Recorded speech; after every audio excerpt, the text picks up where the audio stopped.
So now I think it would be a great time to go ahead and, upon the premise of this podcast session, go back in time and go under the skin, do track by track lyrical analysis for Beyond the Veil of Flesh. Are you boys okay with that?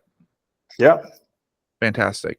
So, as per podcast formula, an updated podcast formula, we always try to enter ourselves into an imaginary scenario.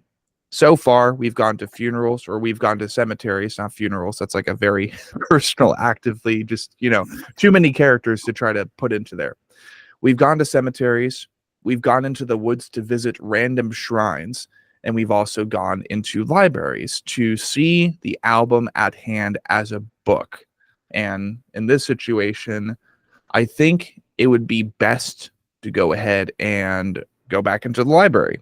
Libraries have so many hundreds of books. This can be another one of them, right? So imagine, simply said, that you are not a musician and that you happen to be a bookworm instead, which, aside from music, is a very, very important creative medium. There will always be books, just like there will always be music. And there are so many different genres for books as well. So I think it works pretty well. But I digress. You end up walking along. You're trying to find a really nice book to read. And most importantly, for the sake of what I said earlier, you come across something that you think is a comic book, but it's not. You see the cover for Beyond the Veil of Flesh. And you have to ask yourself, okay, this isn't a comic book. It looks like a comic book, but it has this, maybe font very similar to Gluttony, the logo itself, and it says Beyond the Veil of Flesh. You're like, okay, this looks pretty cool. You turn it over, and as per any book in the library, well, you have to have an excerpt on the back, on the binding, that compels you to read and seduces the average bookworm. What do you think it would say, and why? As far as, kind of introducing you to the book and enticing you to read it in the first place. Oh, he disappeared. He says, he broke under the pressure. Well, to summarize it, that's a really good question. I think I have to think about it for a while. That's fine. To summarize, I can always edit. Yeah, I think I will have to think about it, because I see it almost like you went to the video store as a kid and you saw this awesome horror movie with this bad cover, and you turn it over and you start reading, and there was like a description of some undead people honestly, wreaking havoc. The video store better. I like the video store analogy better. I'm surprised I didn't think about that, but I think that works better. So, video store. It would be much easier if it was like our second album is a concept album. It's like one long story, and our third album, Drogulus, every lyric on that album is influenced by either H.P. Lovecraft or Arthur Machen or any of those authors. But the first album is more like short stories. So if it was a videotape, it would be like these what is it called, anthology movies, like VHS. If you see one of those, it's like a movie consisting of like short movies. So in that analogy, it would be, I think, a short description of every song in the vein of a short description of every movie. Like The Revenant is about Nosferatu. Then we have Postmortem Decapitation, which is more like a manual how to handle the undead in the apocalypse. And Eaten Alive is about a serial killer who turns into a zombie. Really highbrow stuff, as you can imagine. And then we have Eaten Alive, which is also about it's a lot of undead. There's a lot of eating and a lot of death. Yeah. So that's the best I can sum it up with right now, at least. Yeah, that's fine. That's completely fine, and I appreciate you doing your best in describing it. I can only imagine that Anders is he is the primary lyricist, or are you the primary lyricist? On that first album, he's the primary lyric writer. After that is more or less 50-50 between us. Gotcha. Okay. Well, until Anders returns, that's apparently what we're. Oh, there we go. He's back. He's back from the dead. He has returned. So we more or less just kind of chambered through the analogy, and basically Magnus actually slightly adjusted it, and he had us entering a video store to find Beyond the Veil of Flesh as a horror film. And he said that like more or less the text on the back would be briefly talking about all the tracks on the album. Like some of them are more or less a guidebook on how to deal with the undead. There's a whole bunch of stuff in there, but Beyond the Veil of Flesh, well, it's a zombie flick. It could be a zombie flick in this situation. Would you then agree, Anders, with that statement? I definitely would. I think that's a much better analogy. Obviously, going to bookstore, we would be looking at, I don't know, probably H.P. Lovecraft, Edgar Allan Poe, Bram Stoker. But I think the movie, the classic blockbuster video store is a much better analogy with all those VHS cassettes. Yes. And I told them as well. I'm like, I'm surprised I didn't think of that with you guys mentioning the movies that ended up contributing to this, as opposed to, you know, efforts like Drogulus, which mainly orbit around concepts by H.P. Lovecraft. So I really like that analogy, and we'll definitely be running. We'll be running with that from now on, and I'll definitely have to keep that in mind as well, a destination for a different type of creative medium that also goes alongside music and books as far as just important mediums. So if anything, Anders, one thing I would want to ask you is, as you would see with the VHS cover or a VHS casing, maybe even a DVD casing, it kind of works the same way as books, really, on the back of it. Like you have a sneak preview, you have a chunk of text, and then you have various images from the film itself. So what would you think? What would you say is like on the back of this CD case or the back of this VHS case, as far as just a brief descriptor of what Beyond the Veil of Flesh is about? Well, there's a scene that comes in a lot of zombie movies where they're all the way back from Night of the Living Dead, where they're essentially boarded up somewhere, like usually close to the end, and they're overrun by zombies, and someone realizes it's too late. You got the same thing in The Road, which is a really good ladder movie. There's also, I think, a scene in The Mist, like basically when like all hope is lost. So like if I would put a few words on the back of that VHS cassette, is capturing that essential moment. Yeah, exactly. There's a line there's a few passages in Beyond the Veil of Flesh where it's basically they're deep inside the cellar. You got only one last bullet. So it's like, and you got your kid with you. So like, who gets that bullet and who gets to like slowly hear the zombies getting into the cellar. And so like somewhere along that, that's what I would put as suspense on the back. Sick. Okay. I think that works really well.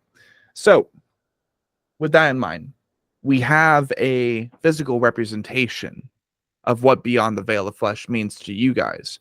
And we compressed it, we translated it through metaphor into a VHS tape in a video store somewhere in Sweden. I mean, I'll tell you what, over here in America, we love our video stores. We miss our video stores. And these days, we don't have Blockbuster. The closest thing I think we have locally here in Arizona would be Zia Records, which has collector's edition versions of all of these older films, all these older TV shows. And then we don't really do VHS anymore because no one really has a VHS player. But definitely do miss that little click, and the VHS loader just kind of like eating your tape for a second, and then you having to rewind shit if you miss something, and just like, I kind of miss that. I really do. So with the track list in mind for Beyond the Veil of Flesh, we start with track 1, The Revenant. Something's coming. In the nameless grave.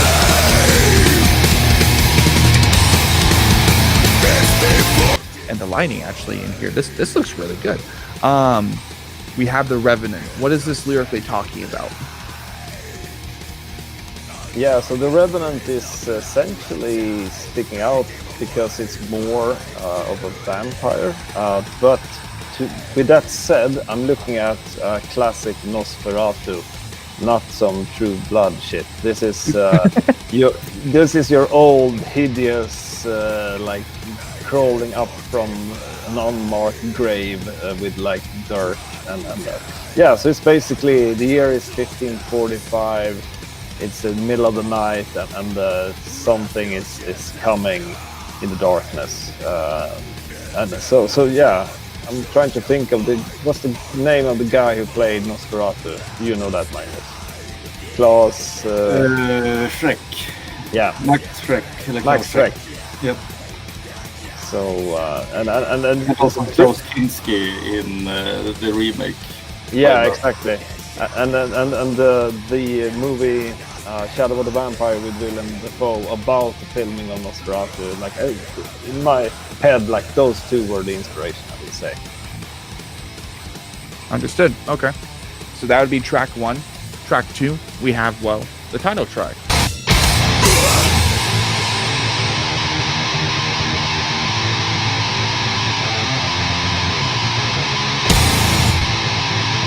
Which, if an album has a good title track, I think it's bound to create more gravity and draw more people in. So we have the VHS, we have that physical in mind. Is there anything specifically with this track that goes beyond what we've already discussed? I wouldn't say. This is pretty much sums up the whole record and pretty much sums up Gluttony as well. This is about, zombies tearing out of their coffins and starting to walk the earth and the chaos that ensues. A fun fact is, this is the first song I wrote, and then I realized, like, I really love this title. This would be a good album title. So when we recorded the Coffin Board demo, we recorded this by mistake because there was a lot of beer in the studio. So I actually said, like, this can't be on the demo. This is the title track for the album, which we didn't even have a record deal or something. But I said, like, no, leave it out. It can't be on the demo. So luckily, and I even at that time actually had the cover art. I was so like, this has to be the cover and this has to be the title track. So fair enough. Okay, fantastic. All right, we have track 3, Eaten Alive. There's an affectionate side to cannibalism. By devouring their remains, by consuming them, they don't leave. Yes, that is the cannibal song. Eating is a great theme. The undead is also a theme that we are very familiar with. So Eaten Alive is pretty undead cannibals. Yeah. Yeah, I love the idea. Like, when I came up with it, it's like, what if a cannibal was sentenced, like a cannibal murderer was sentenced to death, and then he was reborn as a zombie. so that's essentially what the song is about. Like, he gets put to death because of his crimes, and he wakes up and just goes on. Fair enough. Number 4, we have Raise the Dead.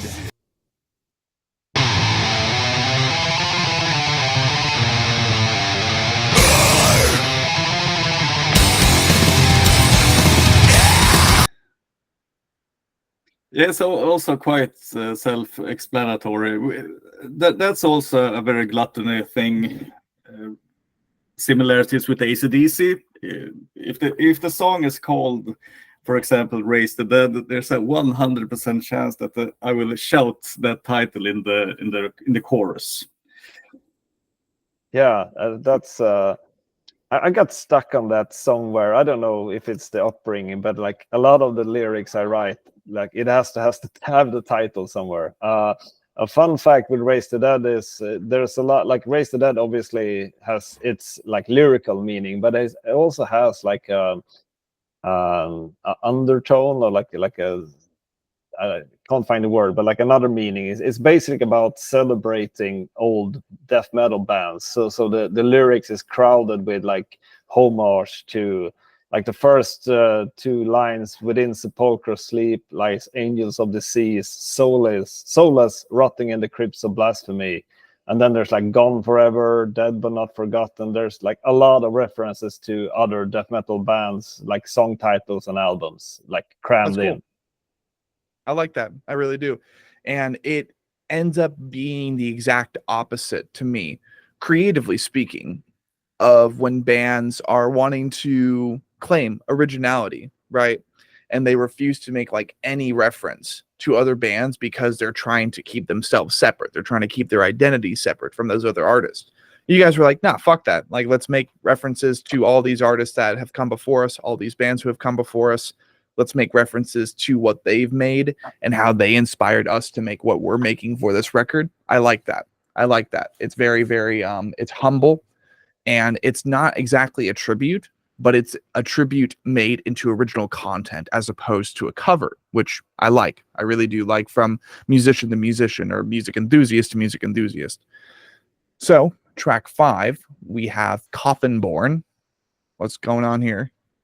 Yeah, that's the title track of the demo, and like no surprise there, it will be in the same theme as the others, like being born in a casket, clawing at the lid, and then I would say maybe a precursor to the second album, which was Cult of the Unborn, was like a theme album of like some cult raising the dead. So maybe there's some tie to it, but essentially, yeah, that's what it's about.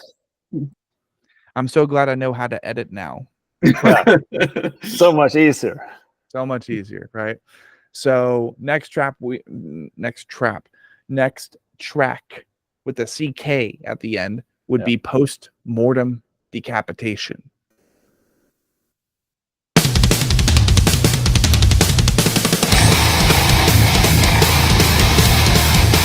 What's going on here differently? If there is anything going on here differently. Yeah, this is more or less of a guide how to handle the undead during a post-apocalyptic event. Okay. It's really effective to blow someone's head off. More or less that. Cool. Yeah, the chorus is basically your like essential zombie survival guide. Aim, fire, aim for the head. Sweet. And track 7, And Then You Rot.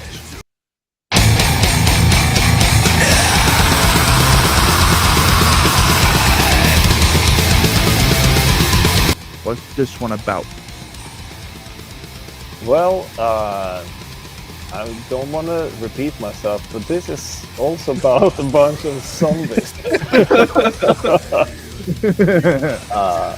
I would say different angle, same thing. Basically, maybe even more post-apocalyptic when everything's gone really to shit. So more of like, is it Day of the Dead, where they're like confined to this island eventually, like because the zombies are basically taking over the whole world. So there are like few pockets of humanity like stowed away somewhere. So more, at least more towards the end of the apocalypse, but otherwise same theme. Same thing. Okay. I'm kind of feeling now like, first of all, yeah, this was the first album, so I'm feeling Cult of the Unborn, where we spent like hours doing this King Diamond inspired like novel, like horror novel, and also the latest album where we dissected like H.P. Lovecraft. There are more variety there. This is essentially rinse repeat. Well, I mean, we can always have you guys return to the podcast and we can get caught up on your discography. I mean, more or less our intention with this first session, ladies and gentlemen, was to kind of just celebrate what is now 10 years for Beyond the Veil of Flesh. But after all, I haven't listened to those other albums either. So most likely what we can do if you boys want in the future is we can bring the remaining two members of Gluttony onto the show. We can tell their stories and then just kind of get caught up on your discography over the course of like maybe another session or two. And then once you guys are ready to come back with like a brand new album, bring all of you guys back in all in one, and then get ready to like promote new shit. You know what I mean? That's kind of the process that we try to do here. This is more or less just the first date, so no worries. Even if, you know, the Beyond the Veil of Flesh album was kind of awkwardly and very very similarly written track by track, that's okay. This is the first date, no problem. I'll bring the flowers next time, I promise. Track 8 we have On the Slab.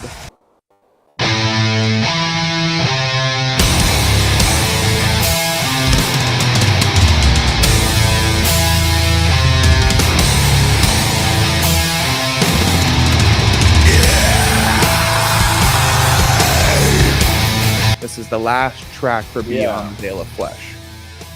This song is actually, the lyrics, I wrote them in like, some of this stuff is regurgitated from like middle school, I would say, like really, really way back. That's fine. Yeah, at the time where you discover that like Christianity is a big hoax, so you go all in towards the other part of the spectrum, so to speak. So basically the story is that there's this Catholic priest who's been playing a bit too much with the altar boys, and one of them grows up and decides it's payback time, and straps him to basically on the slab, and he wakes up and he endures a lot of torture. That's On the Slab. So at least there's no zombies in that one. Right. Well, I think that's a great way to go ahead and, I mean, not really wrap up Under the Skin, because we still have a question or two to answer, or to ask and get answered. So, quote, after conducting a lobotomy for Beyond the Veil of Flesh, and after us concluding the first half of the podcast session, talking about bands that inspired all of the members in Gluttony. Again, what distinguishes Beyond the Veil of Flesh from other iconic records that you guys find iconic, really, to death metal, in your own personal opinion? So, you know, you grew up, you were inspired by all these death metal bands. Magnus, more specifically, he did his homework. I make it sound like Anders didn't. Sorry. You both did your homework, right? You both have had quite a history, quite a legacy behind you. But really, I would say, from the impression I've gotten so far, Magnus kind of separates from Anders because he had a prominently more black metal influence. And he was involved in just like actually like, we are a black metal band, as opposed to, we got black metal influences, but we're still death metal. Calm down. No culty shit with this one, at least. Not really. But you guys still fulfill a, for lack of a better term, a blackened aesthetic. You guys got the zombie makeup as opposed to the corpse paint. So that's kind of what I've understood to be the thing that separates you two, is that Magnus has the more black metal influence. But nonetheless, Gluttony is what it is. It still very much sounds like black metal. It just doesn't have the big old slap of the black metal on it. Not yet, at least. So what do you think distinguishes Beyond the Veil of Flesh from other records that you've come to love over the years that ended up contributing to the creative process behind this record? So like full circle, what do you think of Beyond the Veil of Flesh, and how does it plug in? How does it tie into those other records you've written along the, or that you've listened to and have written along the way? If I hope that's not too complicated question. Yeah, I think it's, when I think of the first Gluttony album, it's every song is like you cut away all the fat, just no complicated arrangements, no playing riffs eternal along, no solos, not a huge amount of leads. It's really like the nucleus of death metal, because Anders came from a Man Grave who was at the end extremely complicated with a lot of guitars and riffs and beats, and it was just mayhem. And me playing in Ceterial was also a lot and lots of riffs and strange arrangements and songs that could be 10-15 minutes long and so on. So it was so refreshing to just be on an album that is like a total nucleus of this is bare bones, no questions asked, meat and potato, real death metal from the heart. So, and there's something youthful about it. Yeah. So, especially because of what I do believe Anders said it earlier, it's kind of like the AC/DC of Swedish death metal. And like more specifically, it's the AC/DC because of its musical composition and that composition's simplicity. Yep. You could quote Beyond the Veil of Flesh as the first effort from Sweden's AC/DC mixing black metal and death metal. So, death metal incarnation of AC/DC from Sweden and its first full-length effort. Yeah, I think that's a very good way to summarize it, and I like what you said, Magnus, youthful, because that's what I feel when I listen to it. You can feel, and we were not that young when we did it, but obviously we're older now. So like you can feel, essentially there's a lot of passion in that album. Like just go in and have fun, and it also has that quality that I think every band's first album has. Like you can't really reproduce the first album. The same guys, the same gear, but like there's a chemistry or a vibe or whatever that can't be reproduced. And I'm proud of the other albums we've done. I like them as well, but there's something special about that album. And I still listen to it, and I think there's strong songs, and I really like Don Svane's mix. It sounds really good actually. It just reminds me of your youth, and it reminds, like, more specifically too. There's a term we use. I'm not sure if you folks over in Sweden, over in Europe, use it quite often. We call them time capsules.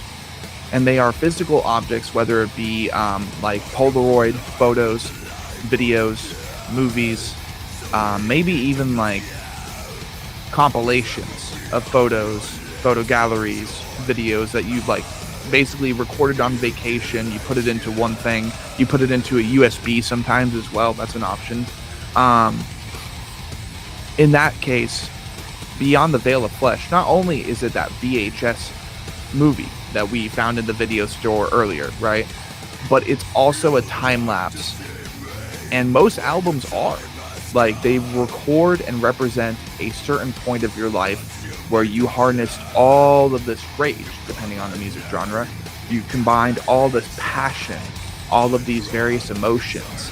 Maybe some goofy ass incident in the studio where you tripped over a guitar and destroyed a good chunk of equipment. Like, you remember that shit when you listen to that album, and therefore it becomes a time capsule. So, I mean, it's always important to, I think, acknowledge any effort like an album as a time capsule. But being that it is an album, being that it is a full length, and it was your first full length, question 4 out of 5 would be, how and why did Beyond the Veil of Flesh become an album instead of an EP? And this is like probably one of the most brain-dead questions on the questionnaire. But after all, we're getting to the tail end of the session, so we have to at least fulfill some of the news reporter ambition and just be like, how and why did this become an album instead of an EP? What is your response, sir? You know, like that type of shit. So take it away. Yeah, no worries. It's kind of a simple answer, actually. I mean, we recorded the Coffin-Born demo, which has some of the songs from that would eventually become Beyond the Veil of Flesh, and that we did for our own sake, because obviously you've written some songs and you like it sounds good in the rehearsal space, but you want it like recorded, mixed, and all that. So we just recorded that demo, whatever you can call it, and didn't really. I don't think we even sent it to any magazines, or like it just started circulating. Someone liked it and so on, and it ended up with eventually with Vic Records, which is a Dutch label, has had many good bands over the years. I think Asphyx has been there, and so they reached out and said like, hey, we like this shit, do you guys want to do a full-length album, like do you want to do 2 albums? And I think that was a spark of like,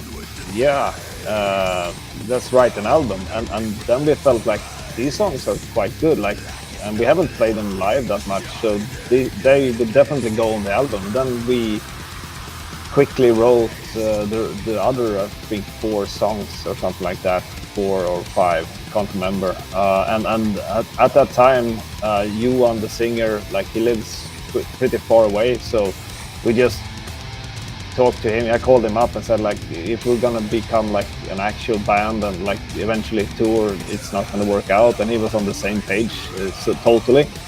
And the only one guy I could think of calling was Magnus, who I really wanted to as a singer.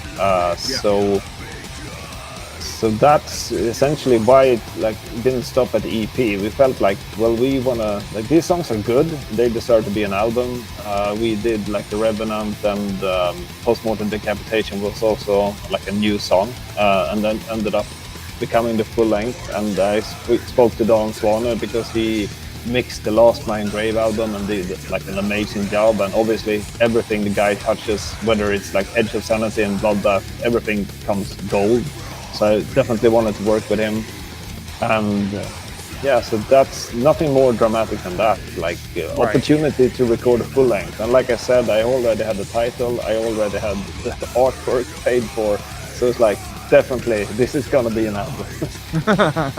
Yeah, fair enough. And these days too, like it's very strange, it's extremely strange to think that because of social media, because of overstimulating platforms and websites, public domain areas, zones like TikTok, the stimulation there and how quickly you can just like doom scrolling, that's the term. You can just do doom scrolling and just get your stimulation and find out, like, see some stuff you should really only see on the dark web, and then go to the next post and it's a promo for like your favorite band. The possibilities are endless, but the thing is, there's also this filter. It's very strange.